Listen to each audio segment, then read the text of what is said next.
EMS TV के सभी दर्शकों को सनत जैन का सादर नमस्कार। आज हम बात करेंगे शेयर बाजार की। आज शुक्रवार था और शेयर बाजार के कारोबार सप्ताह का अंतिम दिन था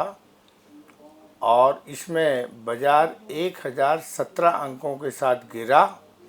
दिन भर भारी बिकवाली का माहौल चला और एक ही दिन में 5 लाख करोड़ रुपए से ज़्यादा का नुकसान निवेशकों को हो गया। अब शेयर बाजार में उसी तरीके की दहशत दिखने लगी है जैसे 1992 में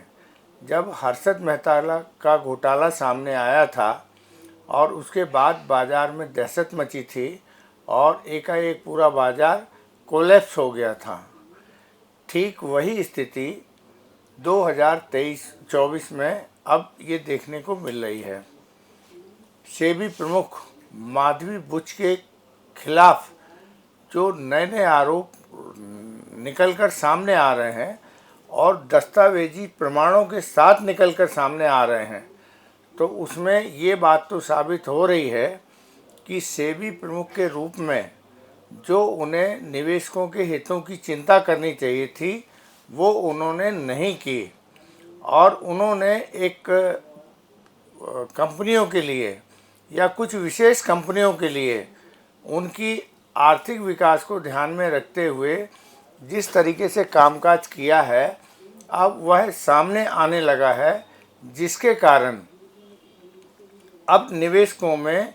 शेयर बाजार को लेकर या सेबी को लेकर वह भरोसा नहीं रहा जो वह भरोसा रखते थे। पूंजी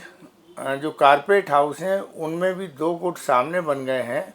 एक गुट में केवल 5-6 बड़े बड़े उद्योगपति हैं जिनको सरकार का संरक्षण मिला हुआ था, सेबी का संरक्षण मिला हुआ था।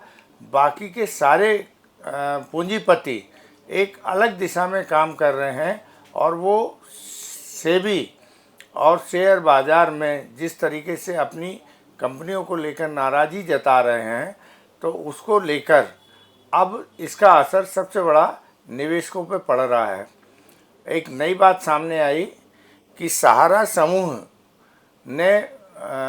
4 कंपनियां बनाई थी कोऑपरेटिव की और करीब 1,25,000 करोड़ रुपए उन्होंने जमा कराया था और ये सहारा का मामला पिछले कई वर्षों से चल रहा है। इसमें सुप्रीम कोर्ट से भी सब इन्वॉल्व हुए, लेकिन आज तक निवेशकों का पैसा वापस नहीं मिला और इसमें सुप्रीम कोर्ट ने भी बार बार आदेश किए। 25,000 करोड़ रुपए जमा करने के आदेश सुप्रीम कोर्ट ने दिए थे। सहारा प्रमुख ने जेल में रहते हुए 15,000 करोड़ रुपए जमा किए थे और उसके बाद फिर 5,000 करोड़ रुपए जमा किए, लेकिन ये पैसे भी सेबी के पास जमा हैं और अभी तक निवेशकों को पैसा वापस नहीं हुआ है। तो निवेशक ये नहीं समझ रहा है कि हमारे को जो हितों की रक्षा करने के लिए सरकार और सेबी बनी हुई थी, उसके होते हुए और जनता को इस तरह से लूटा गया और इतने सालों के बाद भी ये मामला हाई कोर्ट सुप्रीम कोर्ट होते हुए और अभी तक यदि निवेशकों को उसके जमा पैसे वापस नहीं मिल पा रहे हैं, तो इससे बड़ा अविश्वास कोई हो नहीं सकता है। और भारत सरकार या जो सुप्रीम कोर्ट के आदेश हैं या जो सेबी की भूमिका होनी चाहिए थे कि निवेशकों का जमा पैसा उन तक वापस पहुंचे, इस दिशा में सेबी पूर्णतः असफल साबित हुई है और सुप्रीम कोर्ट के जो आदेश हैं वो भी आम जनता तक नहीं पहुंच रहे हैं। इससे जनता का विश्वास अब शेयर बाजार और वित्तीय संस्थानों के ऊपर बड़ी तेज़ी के साथ घट रहा है। इसकी परिणति आज देखने को मिली कि जो आम निवेशक थे वो बड़ी तेज़ी के साथ बिकवाली कर रहे थे और बाज़ार को थामना मुश्किल हो गया। अब 2022 में सुप्रीम कोर्ट ने कहा था कि ये जल्दी से जल्दी पैसे निवेशकों को लौटाए जाएं। अमित शाह जो सहकारिता मंत्री भी हैं, केंद्रीय सहकारिता मंत्री भी हैं, उन्होंने निवेशकों को 45 दिन के अंदर पैसा वापस मिलने का भरोसा दिलाया था, लेकिन ये भरोसा भी केवल बातों बातों में ही सीमित रह गया। अब सरकार बड़े बड़े दावे करती है, सेबी बड़े बड़े दावे करती है, लेकिन वह सारे दावे कंपनियों के कहीं ना कहीं हित में तो हो जाते हैं, या कंपनियों के बीच में जो प्रतिस्पर्धा है उसमें सरकार जिसको बढ़ाना चाहती है, सेबी जिसको बढ़ाना चाहती है, उसमें नियम और कानूनों का उपयोग वो इस तरह से करती है कि क्रॉनी पूंजीवाद जो है वो बड़ी तेज़ी के साथ अपना असर दिखा रहा है, और आम निवेशक या जो सही पूंजीपति और कारोबारी हैं वो इसकी प्रताड़ना के शिकार हो रहे हैं। अब सहारा घोटाले में जो 25,000 करोड़ रुपए जमा हुए थे, सुप्रीम कोर्ट तक ये मामला गया। सहारा प्रमुख को कई वर्षों तक जेल में बंद रखा गया। अब उनकी मौत भी हो गई है। सहारा समूह ने अपनी संपत्तियां देश और विदेशों में बना के रखी हैं। निवेशकों का जो पैसा लौटाने की कार्यवाही सेबी और सरकार को करनी चाहिए थी, वो इतने वर्षों बाद भी नहीं हो पा रही है। करीब 1 दशक लग गया। तो इसमें यदि निवेशक का भरोसा टूटता है तो इसे गलत नहीं कहा जा सकता है। म्यूचुअल फंड, बैंकों में जमा बचत खाते, एफडी के रूप में, और कई अन्य वित्तीय संस्थाओं में जिन लोगों ने पैसा जमा किया है, जिनका शेयर बाज़ार से प्रत्यक्ष संबंध भी नहीं है, उन्होंने भी सारे वित्तीय संस्थाओं का पैसा सबने शेयर मार्केट में लगवा दिया। अब यदि शेयर मार्केट में कोई नुकसान हो रहा है तो इसका असर जीवन बीमा निगम के पॉलिसी होल्डर पर भी पड़ने जा रहा है। बैंकों में जिनके पैसे जमा हैं,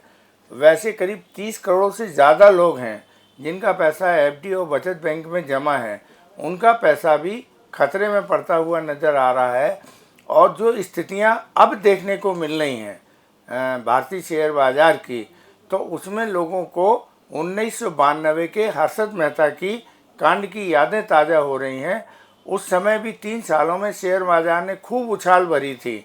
और इसी तरह की गड़बड़ियाँ हुई थीं जिस तरह की गड़बड़ियाँ अब सामने आ रही हैं। तो इससे जो आम निवेशक है, जो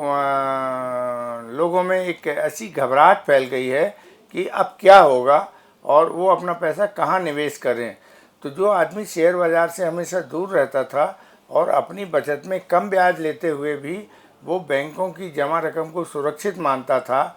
जीवन बीमा जिन लोगों ने ले रखे थे उनको लगता था कि उनकी बचत का समय आने पर सही रूप से वो वापस हो जाएंगी, लेकिन यदि शेयर बाज़ार में इनको नुकसान होता है, बैंकों को या जीवन बीमा को, या जो प्रोविडेंट फंड का पैसा लगाया गया है, या जो म्यूचुअल फंड के माध्यम से जो पैसे लगाए गए हैं और कंपनियों ने उन पैसे का दुरुपयोग किया है, और 10-10 साल के बाद भी यदि सरकार निवेशकों के हितों का संरक्षण नहीं कर पा रही है, तो जनता का विश्वास पहली बार उठता हुआ दिख रहा है।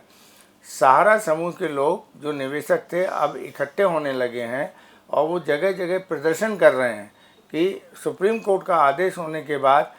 केंद्रीय सहकारिता मंत्री अमित शाह के यह कहने के बाद कि सहारा के निवेशकों का हम 45 दिन के अंदर पैसा वापस कर देंगे, एक अलग पोर्टल बना दिया गया, लाखों उसमें आवेदन आए, लेकिन अभी तक केवल 362 करोड़ रुपए 2023 तक में वापस किए थे। ये जो संसद में आंकड़ा पेश किया गया है उसके अनुसार ये जवाब किसी सांसद के जवाब में दिया गया था। तो अब ऐसी स्थितियों में लोगों का कंपनियों के ऊपर से विश्वास घट रहा है, और जो बैंकों द्वारा पिछले कई सालों से शेयर बाज़ार में अपने निवेश को बढ़ा दिया, भारतीय जीवन बीमा ने अपने निवेश को बढ़ा दिया, कंपनियों को लोन दिया, और इन सब मामले में अब जो घबराहट बनी है वह घबराहट से आम आदमी बुरी तरीके से चिंतित हो गया है कि यदि ये अस्थिरता आई तो इसमें क्या होगा। सरकार के ऊपर यह जिम्मेदारी है कि वह सेबी प्रमुख के ऊपर जो आरोप लग रहे हैं उनकी जल्द से जल्द जांच करे। जो वित्तीय अनियमितताएं की गई हैं उनमें यदि ठोस कार्रवाई होगी तो आम जनता का विश्वास शेयर बाज़ार और अर्थव्यवस्था पर बना रहेगा। और यदि सरकार इस मामले में खुलकर सामने नहीं आई और इन गड़बड़ियों को रोकने की दिशा में सरकार ने यदि कोई समय रहते प्रयास नहीं किए, तो 1992 जैसी स्थिति एक बार फिर शेयर बाजार की हो सकती है, यह आशंका लोग व्यक्त करने लगे हैं। नमस्कार।